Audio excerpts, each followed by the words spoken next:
प्यारे बच्चों, स्वागत है आपका हमारे YouTube चैनल मैथ इंडियंस में।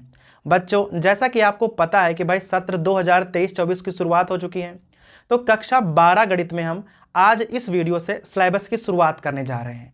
भाई वैसे तो पिछले सालों में भी हमने काफ़ी सारे वीडियोज अपलोड किए थे, क्योंकि भाई साल नया है तो वीडियोज भी नए होने चाहिए और भाई तरीका भी थोड़ा सा नया ही होना चाहिए।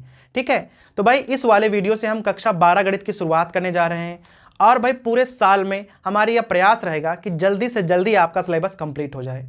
अगर आपको हमारे वीडियोज पसंद आते हैं तो भाई अपने दोस्तों के बीच आप शेयर भी कर सकते हैं। ठीक है, तो कक्षा 12 गणित में जो हमारा पहला चैप्टर है उसका भाई नाम है संबंध एवं फलन, रिलेशंस एंड फंक्शंस। भाई ये वाला जो चैप्टर है ये आप कक्षा 11 में भी पढ़कर आए हो, इसका थोड़ा थोड़ा सा भाग आपको वहां पर पढ़ाया गया था। ठीक है, लेकिन भाई चिंता करने की कोई खास बात नहीं है। ठीक, क्योंकि अगर कक्षा 11 में आपको भाई सही से समझ में नहीं आया था या बिल्कुल ही समझ में नहीं आया था, तब भी भाई आपको चिंता करने की यहां पर कोई बात नहीं है, क्योंकि भाई एकदम हम बेसिक से शुरू करने वाले हैं और इतने अच्छे से बताएंगे कि भाई इसके बाद आपको संबंध और फलन एकदम से क्लियर हो जाएगा। ठीक है, तो भाई एकदम साथ में बने रहिएगा। अब हम शुरुआत करेंगे पहले संबंध से और भाई धीरे धीरे फलन की ओर बढ़ेंगे। ठीक है, अब ये संबंध क्या होता है उससे पहले आप ये समझ लो कि भाई समुच्चय, जो कि आप कक्षा 11 में पढ़ के आए हो, अगर आपके पास कोई दो समुच्चय हो इस प्रकार से 1 2 3 और भाई बी वाले में हो मान लो 4 5 और 6, हमारे पास यहां ए और बी दो समुच्चय हैं। ठीक है, अब भाई संबंध में क्या होता है कि जो ए के अवयव हैं और जो हमारा बी के अवयव हैं इनके बीच कोई विशेष संबंध बन सकते हैं। ठीक है भाई, वैसे तो जो हम संबंध शब्द को सुनते हैं तो भाई आता है रिश्ते नाते, जैसे भाई बहन हो गया, माता पिता हो गया, मामा मामी, फूफा फूफी, ऐसे संबंध भाई हमारे दिमाग में आते हैं। लेकिन भाई चूंकि ये गणित है तो यहां पर है क्या कि संबंध का बहुत ही व्यापक रूप यूज किया जाता है। भाई संबंध में गणितीय रूप यूज किए जाते हैं, तो किसी ना किसी प्रकार से भाई ये संख्याएं आपस में संबंधित हो सकती हैं। कोई दो संख्याएं हजारों प्रकार से आपस में संबंधित हो सकती हैं गणितीय रूप में। ठीक है भाई, जैसे यहां पर है 1 है 4 है, तो 1 और 4 के बीच हजारों संबंध आप चाहो तो भाई बना सकते हो गणितीय रूप में। ठीक है, तो अभी आपको हम बताने वाले हैं उन्हें कैसे बनाना है और ये संबंध एक्चुअली में होता क्या है। ठीक है, तो सबसे पहले आप ये देख लो कि ए और बी आपके पास समुच्चय है और आपसे कह दें हम आप ए क्रॉस बी हमें निकाल कर बताओ। ए और बी का कार्तीय गुणनफल आपको निकालना पड़ जाए, तो भाई कैसे निकालोगे? यहां पर 3 अवयव हैं, यहां पर 3 अवयव हैं, तो 3 3 9 अवयव ए क्रॉस बी में हो जाएंगे। ठीक है, तो कैसे निकालोगे? 1 के साथ 4 आएगा, 1 के साथ 5 आएगा, 1 के साथ 6 आएगा, एक वाला खत्म हो गया। अब 2 वाला शुरू करो, 2 के साथ 4 आएगा, 2 के साथ 5 आएगा, फिर भाई 2 के साथ 6 भी आएगा, फिर 3 वाला शुरू कर दो, 3 के साथ 4 आया, 3 के साथ 5 आया और भाई 3 के साथ 6 भी आया। अब आप देख लो कि ए क्रॉस बी में कुल मिलाकर 6 अवयव बन गए, सॉरी 9 अवयव बन जाएंगे। भाई 3 यहां आपस में गुणा करोगे तो 9 अवयव बन जाएंगे। ठीक है, अब ये तो हो गया हमारा ए क्रॉस बी। अब यहां देखना है संबंध क्या होता है। भाई संबंध एक प्रकार का समुच्चय होता है जो हमेशा ए क्रॉस बी का उप समुच्चय होना चाहिए। अर्थात अगर आप ए क्रॉस बी का कोई भी एक उप समुच्चय बना दो, कोई भी एक उप समुच्चय बना दो, जैसे मान लो हमने यहां आर में लिख दिया, यहां से कोई एक दो अवयव आप उठा लो, 1, 6 उठा लिया, 2, 6 उठा लिया, यहां से भाई 3, 6 उठा लिया। ठीक है, और हमारे पास ये कोई समुच्चय हमने बना दिया। अब आप ध्यान दीजिए, जो ये तीनों ही अवयव हैं वो तीनों यहां मौजूद है कि नहीं है? क्योंकि भाई हमने यहीं से उठाए हैं। तो आप यहां एक बात को आराम से लिख सकते हो कि जो R है वो ए क्रॉस बी का सबसेट है। तो अगर कोई समुच्चय इस प्रकार से है कि वह ए क्रॉस बी का सबसेट है तो R एक रिलेशन होगा। तो जो ये R है उसे हम एक संबंध कहेंगे। कब कहेंगे? जब भाई वह ए क्रॉस बी का एक सबसेट होना चाहिए। ठीक है, तो उसे हम संबंध कह देंगे। बस इतनी सी परिभाषा है इसकी। तो भाई रिलेशन की परिभाषा क्या हो गई कि अगर हमारे पास कोई दो समुच्चय हैं ए और बी, ठीक है, जिनमें कुछ ना कुछ अवयव होने चाहिए, ऐसा नहीं कि दोनों में फाई है अवयव ना हो, फिर आप वहां से ए क्रॉस बी निकाल लो। फिर ऐसा अगर आपके पास कोई समुच्चय है जो ए क्रॉस बी का सबसेट हो, अगर सबसेट है तो उसे हम रिलेशन ही कहेंगे। ठीक है, समझ में आ गया कि भाई रिलेशन होता क्या है। अब आपको हम करके दिखाएंगे कि भाई रिलेशन को आप किस प्रकार से बना सकते हो। ठीक है, अब भाई आपको पहले से ही पता होगा कि भाई समुच्चय लिखने की ना दो विधियां होती हैं। जो ये विधि का हमने प्रयोग किया है ये रोस्टर विधि बोली जाती है, और भाई एक होती है समुच्चय निर्माण विधि। ठीक है, तो जरा उसका हम प्रयोग करने वाले हैं। अगर हम कोई r बराबर में समुच्चय निर्माण विधि से एक रिलेशन लिख दें, देखना कैसे लिखे जाते हैं रिलेशन। x और y कोई दो अवयव इस प्रकार से हैं जहां y बराबर हो x+3। भाई ये हो गया हमारा रिलेशन कि x और y इस प्रकार से हैं, किस प्रकार से हैं कि y x+3 के बराबर है। अर्थात अगर आप x में 3 जोड़ दोगे तो आपको y मिल जाएगा। अब देखो संबंध बन गया, x और y में क्या संबंध है कि x में 3 जोड़ोगे तो वो y के बराबर हो जाएगा, यही संबंध हो गया फॉर ऑल। अब x आप कहां से लेने वाले हो, x लोगे a से और y लेने वाले हो b से। तो ये हो गया समुच्चय निर्माण विधि काहे की, आर की। अब इसी समुच्चय निर्माण विधि को आपको बदलना है रोस्टर फॉर्म में। कैसे बदलोगे, ध्यान दीजिएगा बहुत ज्यादा। x के मान आपको a से लेने हैं, y के मान आपको b से लेने हैं, और मान इस प्रकार से लेने हैं कि x में अगर 3 जोड़ो तो y आ जाए। देखना कैसे, अगर आप x का मान 1 ले लो तो 3 जोड़ोगे तो 4 हो जाएगा। 4 यहां मिल रहा है, मिल रहा हो तो लिख दो। फिर x का मान आप 2 ले लीजिए, 2 में आप 3 जोड़ोगे तो 5 हो जाएगा, मिल रहा है तो लिख लीजिए। 3 ले लो तो 6 हो जाएगा, मिल रहा है तो लिख लीजिए, और इसके अलावा कोई अवयव नहीं मिलेगा इस प्रकार का। तो 1 कामा 4 हो गया, 2 कामा 5 हो गया, 3 कामा 6 हो गया। अब जरा यहां ध्यान से देखो कि जो ये समुच्चय है क्या वो a क्रॉस b का सबसेट है। देख लो 1 कामा 4 मौजूद है, 2 कामा 5 मौजूद है, 3 कामा 6 मौजूद है। अर्थात यहाँ के तीनों अवयव a क्रॉस b में हैं। तो आप यहाँ लिख दोगे कि r जो है वो a क्रॉस b का सबसेट है, इसीलिए r जो है वह एक रिलेशन है, जो r है वह एक संबंध है। ठीक है, तो यहां से ऐसे आप सिद्ध कर सकते हो कि कोई चीज संबंध है या नहीं है। दूसरी बात, संबंध को आप दिखाओगे कैसे, देखना जैसे एक हमने ये बना दिया समुच्चय, ये वाला a वाला है और ये b वाला है।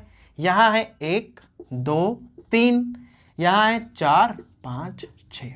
ठीक है, अगर इनके बीच आपको कोई संबंध दिखाना हो, जो कि यहां है y बराबर x+3, तो 1 का संबंध 4 के साथ में है, यहां पे है। 2 का संबंध 5 के साथ में है, और भाई जो 3 का संबंध है वो 6 के साथ में है। तो 3 को ऐसे आप 6 के साथ में दिखा दोगे। तो भाई ये हो गया हमारा मैपिंग फॉर्म, ये हो गया हमारा प्रतिचित्रण रूप किसी भी संबंध को दिखाने के लिए। अब जरा यहां भाषा वाली देख लो भाई कि भाषा कैसे लिखी जाती है। जो हमारे बी वाले हैं इन्हें हम कहते हैं प्रतिबिंब। ठीक है, क्या कहते हैं भाई, प्रतिबिंब। और जो हमारे ए वाले हैं इन्हें हम कहते हैं पूर्व प्रतिबिंब, पूर्व प्रतिबिंब। ठीक है, तो अगर 1 का संबंध 4 के साथ में है तो कहा जाएगा कि जो 4 है वो 1 का प्रतिबिंब है, या इसका उल्टा कह लो कि जो 1 है 4 का पूर्व प्रतिबिंब है। प्रतिबिंब अर्थात इमेज। ठीक है, तो इस प्रकार से आप इसका प्रतिचित्रण कर सकते हो, और भाई ये वाली भाषा का आप प्रयोग करोगे वहां पे कि कौन प्रतिबिंब है और कौन सा पूर्व प्रतिबिंब है। अब भाई जब आगे हम आपको फलन पढ़ाएंगे तो वहां पर आपको हम रेंज वगैरह भी यहीं से बना के सिखाएंगे। फिलहाल आप केवल इतना सीख लो कि ये वाला प्रतिबिंब है और ये वाला है पूर्व प्रतिबिंब, और किसी भी रिलेशन को हम इस प्रकार से दिखा सकते हैं। तो भाई अभी तक हमने आपको बताया है कि रिलेशन होता क्या है, उसकी परिभाषा क्या होती है, और किस प्रकार से उसे आप दिखा सकते हो। अब आपको हम बताने वाले हैं कि भाई रिलेशन के ना कितने प्रकार होते हैं। तो भाई अब आपको हम बताने वाले हैं कि संबंध कितने प्रकार के होते हैं। अब देखना उदाहरण से ही बताएंगे भाई। तो अगर हम R का कोई दूसरा समुच्चय निर्माण विधि लिख लें, अभी हमने आपको लिख के बताया था, अभी हम बदलने वाले हैं। x, y such that x, y इस प्रकार से हैं कि y बड़ा है x से, for all x belongs to a and y belongs to b। ठीक है, अब यहां पर हमने क्या लिखा हुआ है कि x और y इस प्रकार से हैं कि y x से बड़ा हो, x हमें a से देखने हैं और y हमें b से देखने हैं। तो ये तो हो गई समुच्चय निर्माण विधि। अब आप इसकी रोस्टर विधि जरा हमें लिख के बताओ। तो भाई कैसे लिखोगे, ध्यान दीजिएगा। r बराबर में y के ऐसे मान लेने हैं जो x से बड़े हों, या भाई इसका उल्टा कह सकते हो कि x के ऐसे मान लेने हैं जो y से छोटे हों।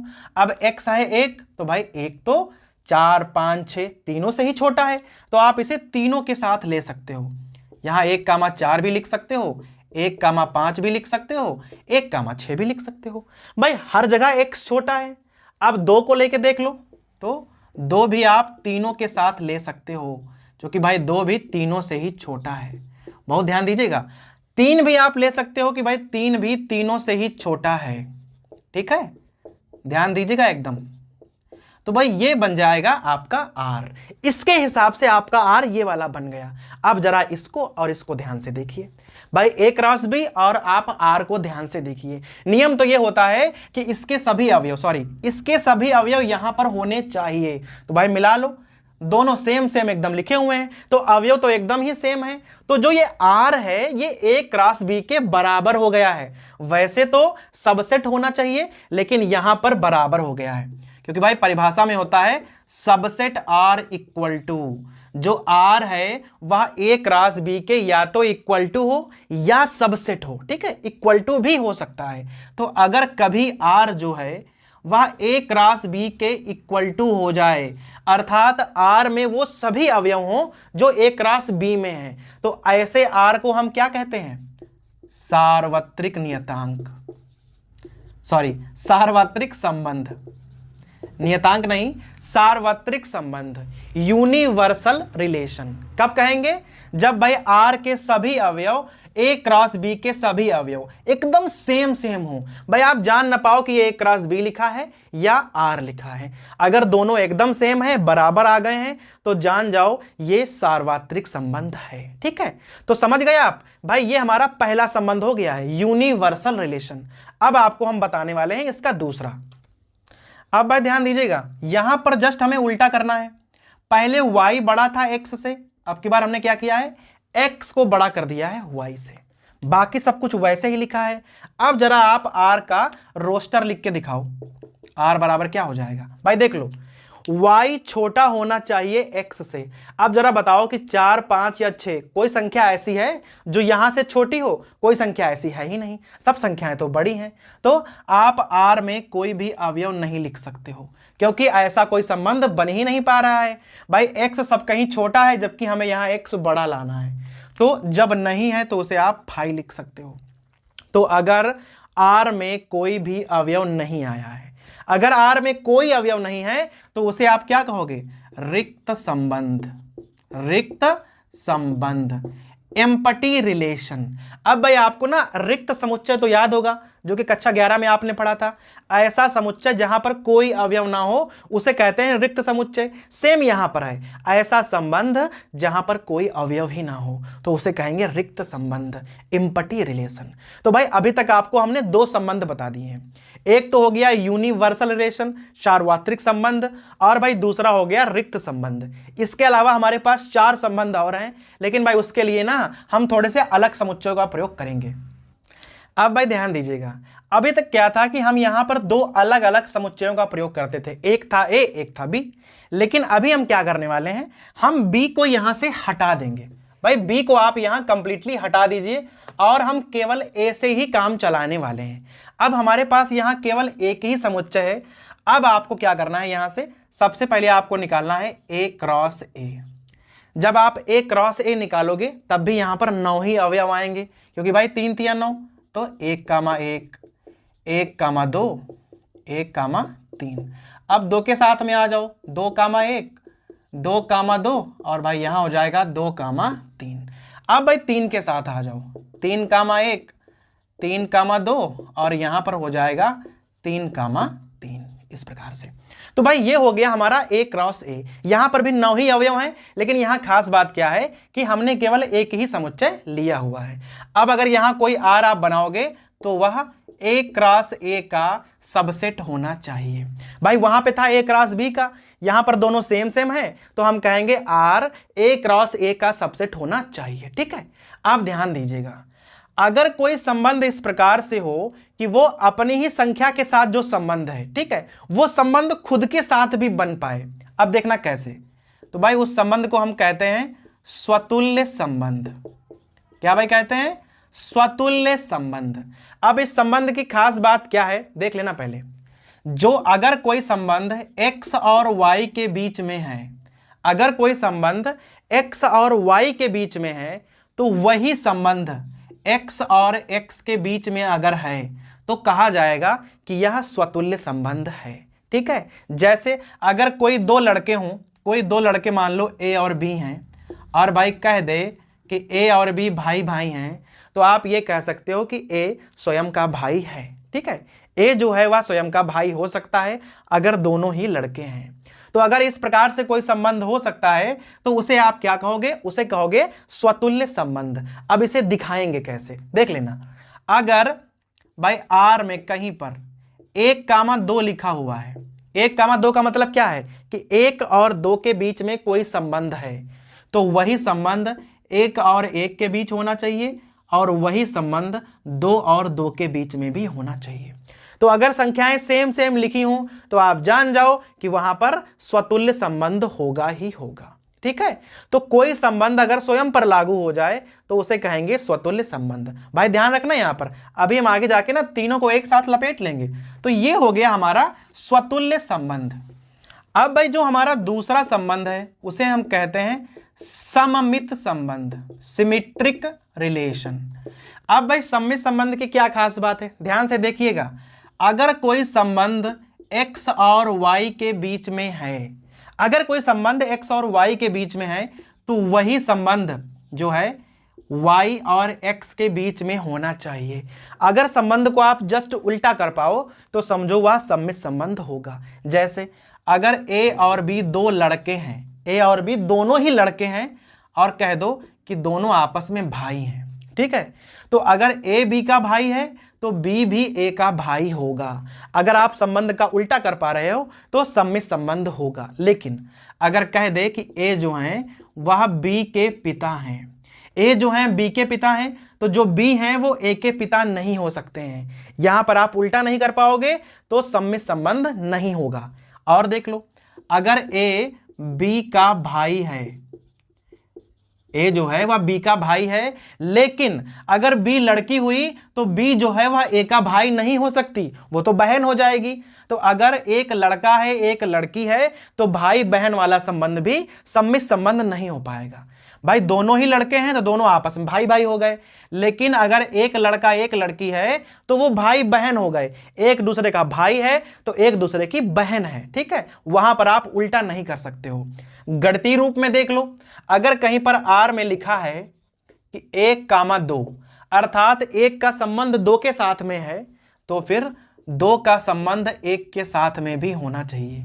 अगर ऐसा है तो वह सममित संबंध कहा जाएगा। ठीक है, तो स्वतुल्य हो गया, सममित हो गया। भाई ध्यान से देखिएगा क्योंकि भाई इन्हीं संबंधों पर यह पूरी प्रश्नावली लगने वाली है। ठीक है, अब भाई जो तीसरा संबंध है हमारे पास उसे कहते हैं हम संक्रामक संबंध। ये भाई जो 3 संबंध हमने आपको भी बताए हैं ये थोड़े विशेष प्रकार के हैं। जो पहले हमने आपको दोनों बताए थे सार्वत्रिक और रिक्त, वो थोड़े अलग प्रकार के थे। ये भाई तीनों अलग प्रकार के हैं। और भाई जो आगे आप प्रश्नावली पढ़ने वाले हो वहां पर ये तीनों ही केवल पूछे जाएंगे आपसे। ठीक है, अब ये संक्रामक संबंध क्या होता है जरा देख लो। अगर x और y का संबंध है, y और z का संबंध है, ध्यान दीजिएगा, x और y का संबंध है, y और z का संबंध है, तो x और z का भी संबंध होना चाहिए। ठीक है, तिरछा संबंध एकदम, y y कैंसिल, x और z का अगर संबंध वही है तो संक्रामक संबंध कहा जाएगा। जैसे कह दे a जो है वह b का भाई है, जो b है वह c का भाई है, तो भाई a अगर c का भाई है, ठीक है, तो यह संक्रामक संबंध होगा। अब गणित में कैसे लिखोगे ध्यान से देखिएगा। R में कैसे लिखा जाएगा, अगर 1 का संबंध 2 के साथ में है, 2 का संबंध 3 के साथ में है, तो इन 2 और 2 को छोड़ दो, 1 का संबंध भी 3 के साथ में होना चाहिए। अगर ऐसा है तो यह संक्रामक संबंध होगा। अब यहां पर एक मेन बात जो कि भाई आपको नोट करनी पड़ेगी, अगर कहीं पर स्वतुल्य संबंध, जो कि भाई अभी हमने आपको बताया था, और भाई दूसरा बताया था समित संबंध, और भाई तीसरा आपको बताया संक्रामक संबंध। अगर किसी रिलेशन में ये तीनों ही संबंध एक साथ लागू हो जाएं, वो संबंध स्वतुल्य भी हो, सम्मित भी हो, संक्रामक भी हो, तो भाई कहा जाएगा कि वह एक तुल्यता संबंध है। क्या है वो? तुल्यता संबंध, इक्विवेलेंस रिलेशन। ठीक है, इस बात को भाई बहुत गौर से सुनिएगा, क्योंकि भाई पूरा पाठ में आपसे केवल एक ही बात पूछेगा कि सिद्ध करो तुल्यता संबंध है, सिद्ध करो तुल्यता संबंध है। भाई आप सिद्ध करके ना एकदम परेशान हो जाओगे। हर सवाल में आपसे यही कहेगा कि सिद्ध करो यह एक तुल्यता संबंध है। सिद्ध कैसे करेंगे भाई? अगर आपसे कह दे कि तुल्यता संबंध है तो आप इन तीनों ही संबंधों को प्रूव कर दो।